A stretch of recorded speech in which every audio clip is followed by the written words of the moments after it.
Cette récolte est spéciale. Ces pommes de terre, personne ne les a jamais goûtées. Ça, c'est la variété Mulberry Beauty et c'est un essai, c'est une nouvelle variété qu'on essaye cette année et on va voir si elle se plaît chez nous ou pas, si le goût aussi nous plaît. C'est une variété qui est faite pour faire des purées ou pour faire des chips, donc on va voir si son look est bien, mais surtout si son goût nous correspond.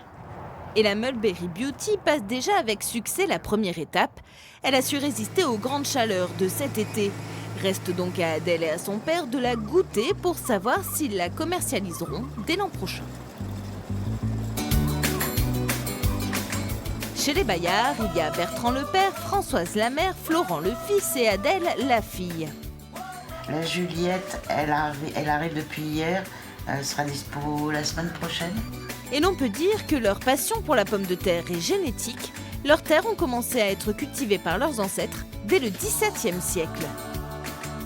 L'exploitation s'est transmise de génération en génération et c'est mes parents qui vraiment, dans les années 80, ont remis au goût du jour la pomme de terre, ont essayé de refaire de la pomme de terre sur l'exploitation parce que pendant un petit moment, il n'y en avait plus.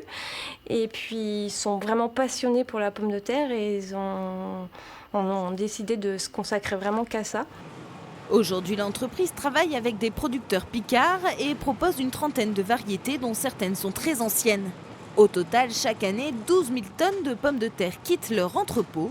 Le but chez Bayard, c'est de débanaliser ce légume servi à toutes les sauces.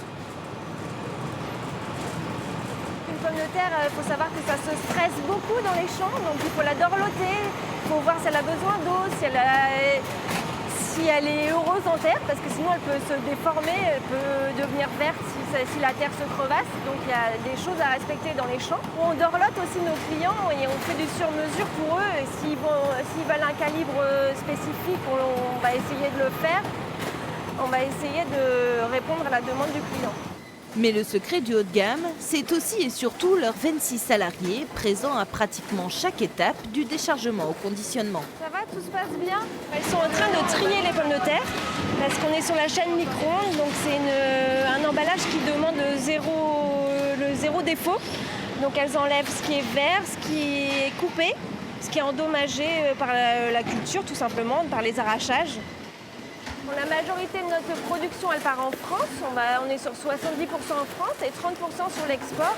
Donc en France, ça part chez des grossistes pour la restauration et dans des enseignes spécialisées dans les fruits et légumes et des magasins vraiment spécialisés sur la qualité, des épiceries fines telles que la Grande Épicerie ou les Lafayette Gourmet sur Paris par exemple.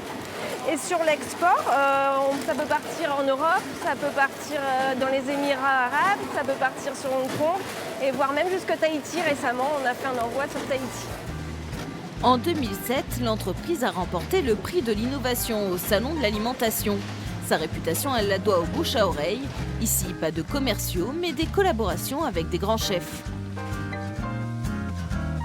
On a eu la chance de rencontrer aussi le chef de l'Élysée, Guillaume Gomez, qui nous a fait confiance et qui a notamment choisi nos pommes de terre pour le 11 novembre, pour le repas des 70 chefs d'État. Évidemment, c'est une fierté et puis pour toute l'équipe est très fière justement et de voir un produit comme ça, basique, être sublimé par des grands chefs, c'est sûr que c'est un honneur pour nous. Des pommes de terre haut de gamme donc, dont le prix du kilo oscille entre 80 centimes et 5 € selon les calibres et le cours du marché.